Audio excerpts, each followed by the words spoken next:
العلم نور في طريقك مرشد، فاظفر بنور العلم والإيمان.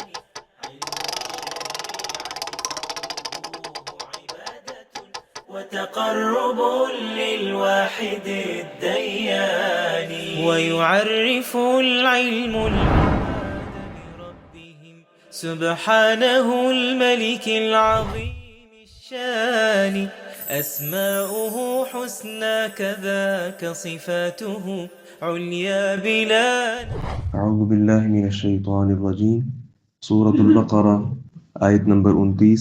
بسم اللہ الرحمن الرحیم. والذی خلق لکم ما فی الارض جمیعا، وہی ہے جس نے زمین میں جو کچھ ہے سب تمہارے لیے پیدا کیا. ثم استوى الی السماء، پھر وہ آسمان کی طرف متوجہ ہوا. فسواہن 7 سماوات، پس انہیں درست کر کے 7 آسمان بنا دیا. وَهُوَ بِكُلِّ شَيْءٍ عَلِيمٌ، اور وہ ہر چیز کو خوب جاننے والا ہے.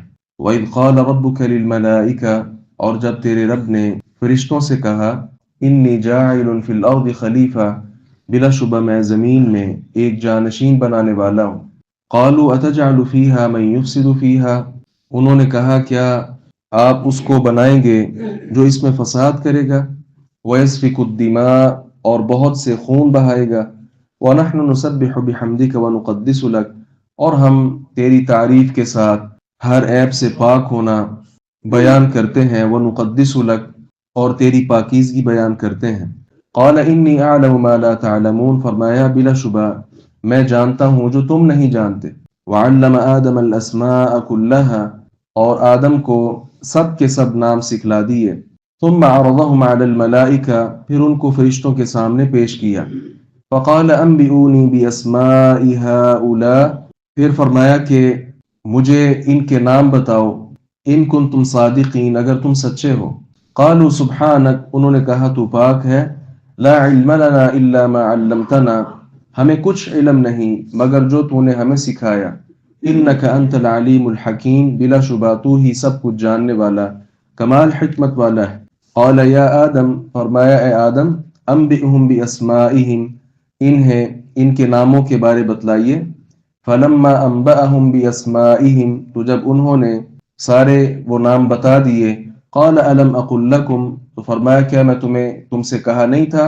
انی اعلم غیب السماوات والارض، کہ بلا شبہ میں ہی آسمانوں اور زمین کی پوشیدہ چیزیں جانتا ہوں. وَأَعْلَمُ مَا تُبْدُونَ وَمَا كُنْتُمْ تَكْتُمُونَ، اور جانتا ہوں جو کچھ تم ظاہر کرتے ہو اور جو کچھ تم چھپاتے ہو. پہلی آیت مبارکہ ابھی جو ہم نے پڑھی ہے اس کا تعلق گزشتہ آیات کے ساتھ ہے کہ اللہ رب العزت نے انسان کے لیے آسمانوں اور زمین میں جو کچھ ہے، زمین میں جو کچھ ہے وہ انسان کے فائدے کے لیے بنایا ہے. لیکن اس کا یہ مطلب نہیں ہے کہ زمین میں جو کچھ بھی ہے وہ ساری کی ساری چیزیں انسان کے لیے حلال ہیں. اللہ رب العزت نے زمین میں ساری چیزیں فائدے کے لیے ضرور بنائی ہیں، لیکن پیغمبر علیہ السلام کے ذریعے امت کی یہ رہنمائی بھی کی ہے کون سی چیز حلال ہے اور کون سی حرام ہے. لہذا جس چیز کا تعلق زمین کے ساتھ ہے وہ ساری چیزیں انسان کے لیے ہیں، انسان کے فائدے کے لیے تو ہیں. مثال کے طور پہ گدھا ہے، اب انسان کے فائدے کے لیے تو ہے، لیکن کیا یہ حلال بھی ہے؟ تو نہیں. اس لیے ہر چیز انسان کے فائدے کے لیے تو ضرور ہے، لیکن ہر چیز جو ہے وہ انسان کے لیے حلال نہیں ہے. دوسری بات یہ معلوم ہوئی چونکہ کفر کا ذکر چل رہا تھا تو اس حوالے سے انسان کے کفر پر تعجب کے لیے اللہ رب العزت کی یہاں مزید احسانات ہیں کہ دنیا میں جو کچھ ہے وہ سارا دیکھیں اللہ رب العزت نے تمہارے لیے پیدا کیا ہے. آسمان کو تمہارے لیے اللہ رب العزت نے درست کر کے بنایا، 7 آسمان بنائے. اور پھر زمین تمہارے لیے جو اصل نعمت ہے تمہارے لیے وہ اللہ رب العزت نے اسے بنایا. تو ایک ایسا محسن جس نے آسمان کو تمہارے لیے چھت بنایا اور تمہارے رزق کا آسمان کو ایک ذریعہ بنایا، پھر زمین کو تمہارے لیے بچھونا بنایا، بے شمار نعمتیں زمین میں تمہارے لیے موجود ہیں. تو کیا ایسا محسن جو اتنی نعمتیں تم پر کر رہا ہے تو اسے چھوڑ کر پھر اوروں کو معبود بنا لینا یہ کس قدر بڑی بدبختی ہے. اور ساتھ ہی ساتھ یہ بھی ہے کہ اللہ رب العزت سے یہ ساری چیزیں مخفی نہیں ہیں. پھر ساتھ اللہ رب العزت نے ایک اور چیز کا تذکرہ کیا اور وہ انسان کی یہاں تخلیق کا تذکرہ ہے. فرشتے جو ہیں وہ الگ مخلوق ہیں اور یہ انسان کی پیدائش سے پہلے موجود تھے۔ پھر اللہ رب العزت نے انسان کو پیدا کیا ہے اور فرشتوں سے کہا کہ میں خلیفہ بنانے والا ہوں، جانشین بنانے والا ہوں۔ خلیفہ کس کو کہتے ہیں؟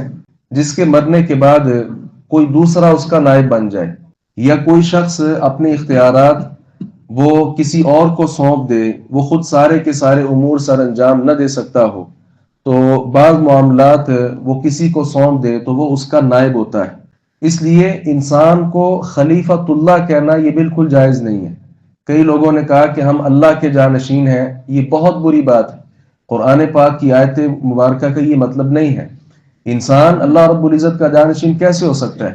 نہ تو اللہ رب العزت کو موت آتی ہے کہ اس کی جگہ کوئی اور آئے، نہ تو اللہ تعالیٰ اپنے معاملات جو ہیں، اختیارات، وہ سارے کے سارے کسی کو سونپتا ہے، اور نہ ہی اللہ رب العزت عاجز آتا ہے کہ کچھ کام اللہ نعوذ باللہ کر نہیں سکتا تو وہ کسی کو اپنا نائب بنائے۔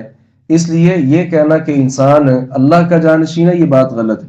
اصل بات کیا ہے؟ حافظ ابن کثیر رحمہ اللہ جو کہ امام المفسرین ہیں، انہوں نے یہ بات ذکر کی ہے کہ خلیفہ کا معنی یہاں کیا ہے؟ قوما یخلف بعضهم بعضا قرنا بعد قرن جیلا بعد جیل۔ خلیفہ سے وہ لوگ مراد ہیں جو نسلاً بعد نسل ایک دوسرے کے جانشین بنیں گے۔ ایک قوم آتی ہے، وہ چلے جاتی ہے، دوسری قوم آ کر ان کی جانشین بن جاتی۔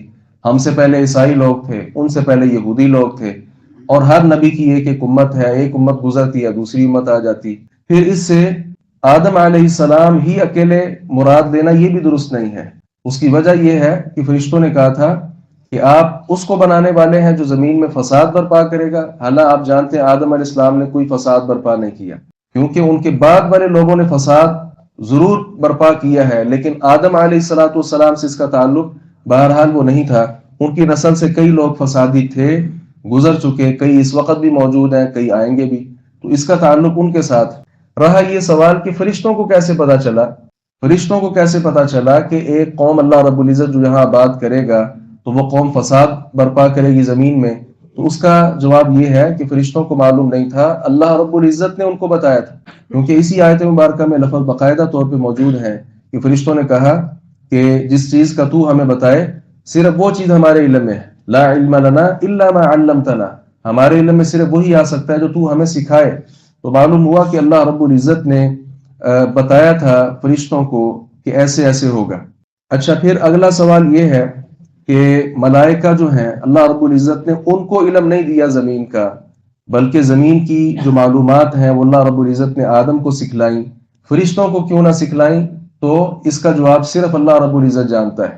اور یہاں ایک اور مزید اشکال یہ ہے کہ جو ملائکہ ہیں اور آدم علیہ السلام کو اللہ رب العزت نے علم دیا ہے، اور ملائکہ جو ہیں ان کو اللہ رب العزت نے زمین پر نہیں، یا ان کو علم نہیں دیا۔ اس کی وجہ یہ ہے کہ زمین کا جو جانشین ہے، یہ زمین پر جس کو اللہ رب العزت نے بھیجنا تھا وہ آدم ہے اور آدم کی اولاد ہے، اس لیے زمین کی ساری معلومات وہ فرشتوں کو نہیں دی گئی، وہ آدم علیہ السلام اور ان کی ذریت کو دی گئی ہے۔ اس کو ایک مثال سے ہم سمجھ سکتے ہیں، اگر کوئی ورک شاپ ہے، وہاں کوئی مزدور رکھنا ہو، ملازم رکھنا ہو، تو اس کو ترجیح دی جاتی ہے جسے اوزاروں کا، مشینری کا اور دیگر چیزوں کے کم از کم نام آتے ہوں۔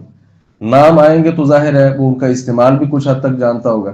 جسے ان مشینوں کے نام تک نہیں آتے، انہیں کبھی بھی ورک شاپ میں بطور ذمہ دار وہ کوئی بھی رکھنے کے لیے تیار نہیں ہے۔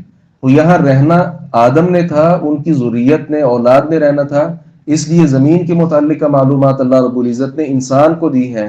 ملائکہ کا چونکہ کام یہاں نہیں تھا، اس لیے اللہ رب العزت نے یہ جو نام ہے یہ آدم علیہ السلام کو سکھائے ہیں، ان کو بہرحال نہیں سکھائے۔ تو یہ انسان کی اس حوالے سے برتری ہے کہ اللہ رب العزت نے علم کے اعتبار سے یہاں جو زمین کی چیزیں ہیں وہ انسان کو عطا کی ہے، ملائکہ کو عطا نہیں کی ہیں۔ تو اللہ رب العزت جو ہے وہ ایک ایک چیز پر، غیب کے خزانے زمین اور آسمان کے سارے اس کے پاس ہیں۔ وہ ملائکہ ہوں، وہ انسان ہو، وہ جن ہو، کوئی اور مخلوق ہو، کسی کا کوئی معاملہ بھی وہ اللہ رب العزت سے مخفی نہیں رہتا ہے۔